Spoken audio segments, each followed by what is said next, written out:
Nagsimula ang Pilipinas sa magandang simula sa 23-16 lead sa pagtatapos ng una, ngunit natagpuan ang sarili nitong outscored ng Poland, 25-15, sa ikalawang kanto.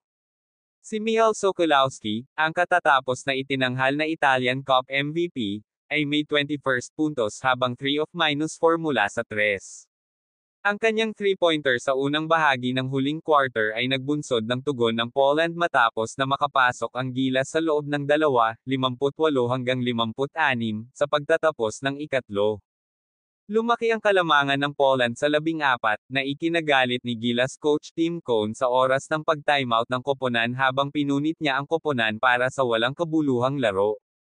Ang layup ni Michal Michalek ang naglagay sa Poland, 82-72, may 37 minuto pasado 2:00 na natitira sa laban. Ang mga pagka-miss mula sa free throw line ay napinsala ng Gilas. Hindi nakuha ni Ramos ang isang bonus na kawang-gawa matapos ang isang tray na maaaring magbawas sa lead ng Poland sa 4 na puntos. Ang mga Pinoy, gayunpaman, ay tumugon sa likod ni Ramos, na nag-highlight ng isang 16 na point night sa pamamagitan ng isang 3-pointer at 2 jumper sa isang late run na nagbawas ng agwat sa 82-77. Hinati din ni Chris Newsome ang kanyang 2 free throws may 26 minuto pasado 1:00 na lang. Bukod pa riyan, 23 beses ding pinaikot ng visiting side ang bola. Si Ramos ay mayroon ding 9 na rebound, 5 assist, at 3 steals, habang si Junmar Fajardo ay may 10 puntos, 3 rebound, at 2 steals. Si Kay Soto ay may 8 puntos at 11 rebounds sa isang laro kung saan ang manlalaro ng San Antonio Spurs na si Jeremy Sochan ay naglaro ng 12 minuto para sa Poland at nagtapos na may 8 puntos at 4 na rebounds. Nahuli ang Gilas sa pamamagitan ng pag-score ng panghuling 8 puntos ng laban sa likod ni Dwight Ramos, ngunit naubusan ng oras habang ang No. 15 rank na panig sa mundo ay nakaabang sa panalo.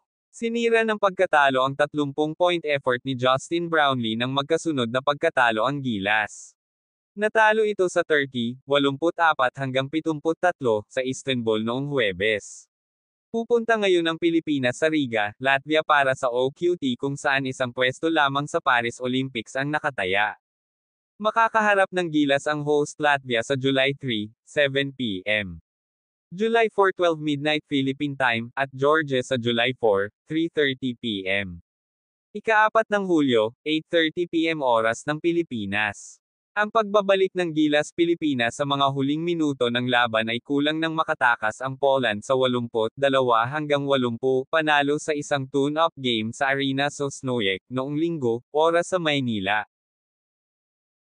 Huwag mo kalimutan mag-like and subscribe sa aking channel. Maraming salamat po.